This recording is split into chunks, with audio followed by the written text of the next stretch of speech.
Bonjour à tous et merci pour votre intérêt pour cette étude. Donc dans cette vidéo, je vais vous donner plus de détails sur l'expérimentation. Donc d'abord, qui suis-je en deux mots? Donc je suis enseignant-chercheur, ce qui veut dire que la moitié du temps j'enseigne, donc j'enseigne dans une école d'ingénieurs, et l'autre moitié du temps je fais de la recherche, et moi je suis associé à une équipe qui travaille sur les technologies pour l'enseignement et l'apprentissage. Mes centres d'intérêt de recherche sont tout ce qui est la pédagogie dite evidence-based, celle où on a pu faire des études sur le terrain pour regarder et mesurer ce qui fonctionnait ou non, l'usage pertinent du numérique et aussi le transfert vers la pratique enseignante, qui est un des thèmes de l'étude que je vous propose de participer. En quelques mots, l'enseignement explicite. Vous aurez plus de détails si vous participez à l'expérimentation. Voici ici résumé en 2 slides. Tout d'abord, c'est un ensemble cohérent de pratiques pédagogiques qui est issu d'observations d'enseignants. Donc il y a une quarantaine d'années, des chercheurs sont venus observer des enseignants et ont noté différents gestes professionnels qui semblaient plus ou moins efficaces. Et ensuite, ils ont mis tout ça sous une forme cohérente et ils ont d'abord observé que c'était soutenu par ce que disaient les chercheurs en psychologie cognitive. Les chercheurs en psychologie cognitive s'intéressent à comment est-ce qu'on apprend, quelles sont les méthodes efficaces d'apprentissage. Ils ont observé que les gestes professionnels qui semblaient fonctionner étaient en accord avec la manière dont le cerveau apprend. Et ensuite, une fois qu'ils avaient compilé ça, ils ont fait des études pour observer que si on enseignait à des enseignants ces gestes professionnels qui semblaient efficaces, alors est-ce que vraiment les résultats des élèves s'amélioraient? Et c'était le cas. Il y a eu de nombreuses études internationales qui ont montré l'efficacité du modèle de l'enseignement explicite, en particulier pour les élèves en difficulté. Il y a 3 composantes dans l'enseignement explicite. La première, c'est comment j'organise mes différentes séquences d'enseignement. Donc, j'ai plusieurs séances. Qu'est-ce que je parle dans la première séance? De quoi je parle dans la première séance? De quoi je parle dans celle du milieu? De quoi je parle à la fin? Et globalement, c'est préconiser une segmentation des compétences du simple vers le complexe, de manière un peu évidente. Avant d'aborder une soustraction avec retenue à 3 chiffres, on commence par une soustraction avec 1 ou 2 chiffres sans retenue. Une autre vision, c'est l'organisation d'une séance. Les élèves sont mis d'abord en phase d'observation de l'enseignant. Donc l'enseignant explique ce qu'on va faire, ce que l'on va apprendre, montre comment on le fait, puis progressivement, il va être amené jusqu'à l'autonomie, jusqu'à faire par lui-même. Donc on ne commence pas par une phase de découverte où l'élève commence à chercher comment faire par lui-même. Ce n'est pas ça. De plus, l'enseignement explicite s'occupe de la réactivation des prérequis et aussi de l'explicitation claire des objectifs. Voici l'objectif voilà ce que nous allons apprendre aujourd'hui, et aussi d'expliquer les acquis à la fin. Voici ce que nous avons appris aujourd'hui. Donc c'est extrêmement structuré. Et une dernière partie, c'est lorsqu'on observe une séquence d'enseignement explicite, c'est que c'est une séquence très interactive.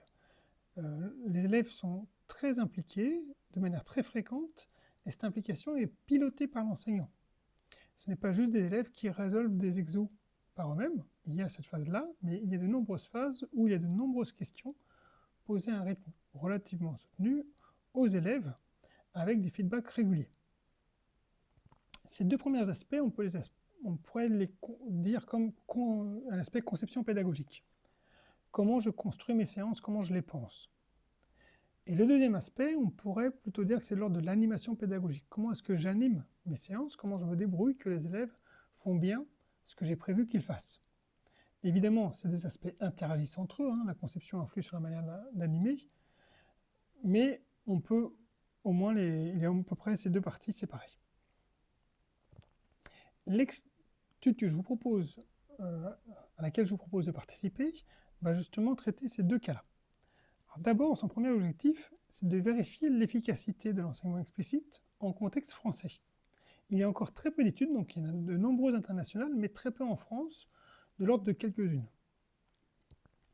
Le choix s'est porté sur les mathématiques. Et le deuxième aspect, ça va être regarder l'aspect accompagnement des enseignants dans la mise en œuvre de l'enseignement explicite. Au-delà des recommandations, c'est comment est-ce que je peux conduire les enseignants à mettre ça en pratique.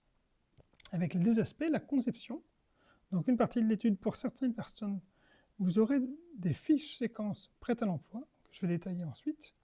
Et pour les autres, vous aurez une formation en ligne aux techniques de gestion de la participation des élèves.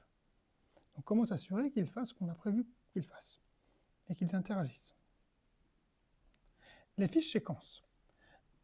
Donc pour chacun des deux thèmes qu'on va traiter, donc les thèmes seront les soustractions avec retenue et les fractions, à savoir la comparaison, l'addition et la soustraction de fractions.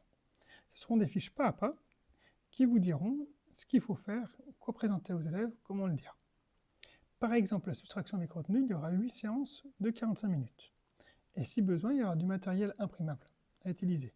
C'est du matériel tout à fait classique, par exemple des barrettes de 10. La formation, elle, c'est une formation qui sera en ligne, un peu à la manière d'un MOOC.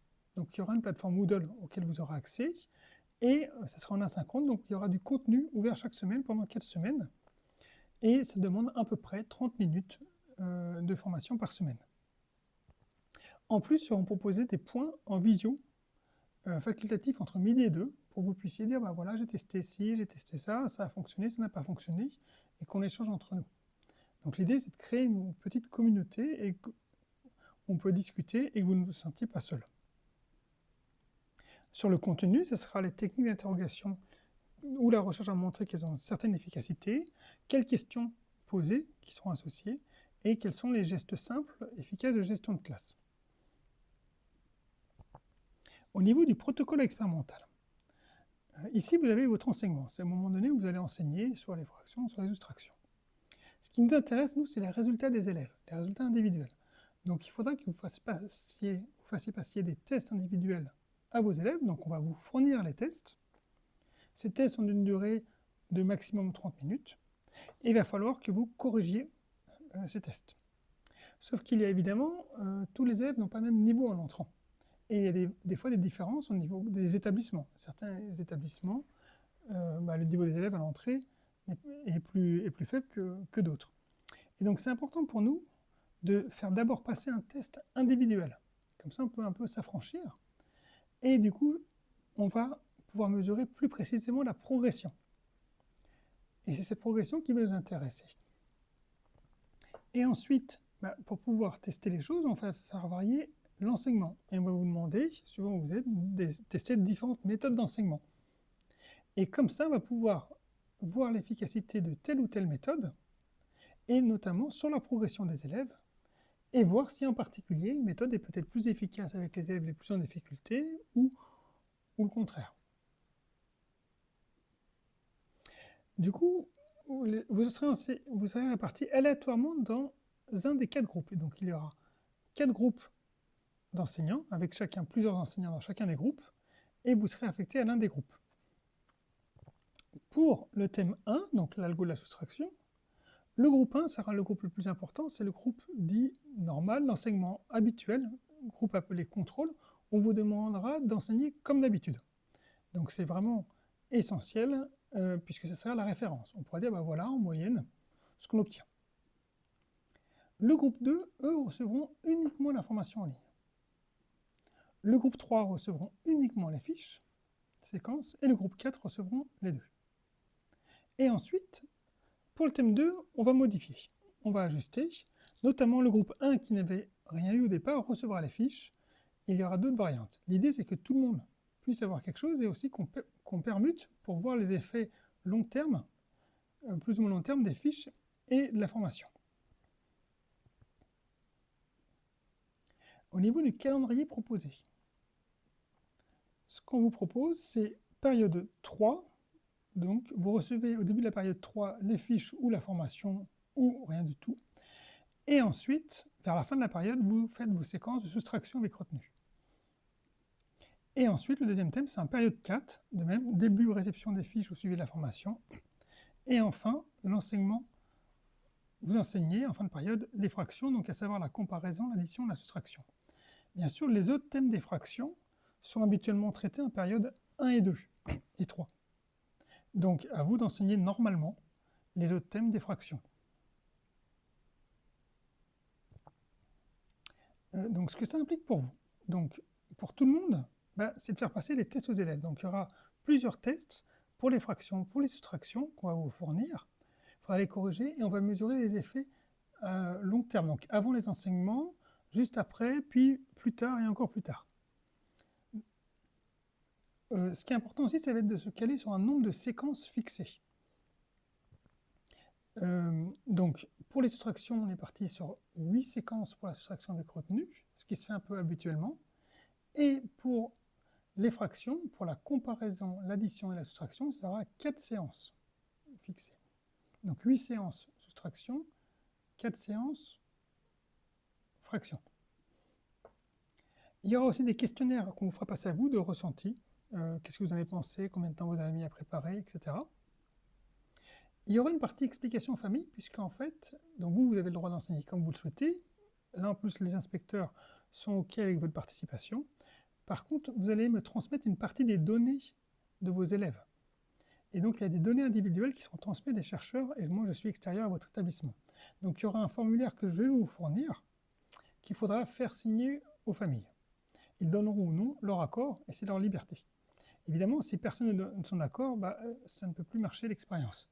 Donc il faudra peut-être sûrement expliquer un peu aux familles comment ça fonctionne.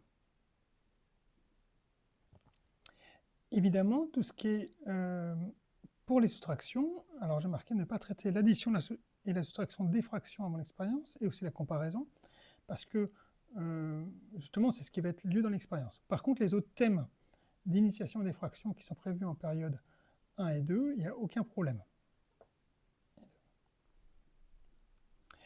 Pour la soustraction avec retenue, on est parti sur la méthode du cassage de la dizaine, qui nous a semblé plus pertinente. Donc même ceux qui enseignent normalement, on va vous demander, donc comme d'habitude, de passer au cassage de la dizaine. Si ce n'est pas le cas, si vous n'êtes pas habitué, on vous fera remplir un questionnaire pour s'assurer qu'il n'y a pas trop, et nous pour compenser.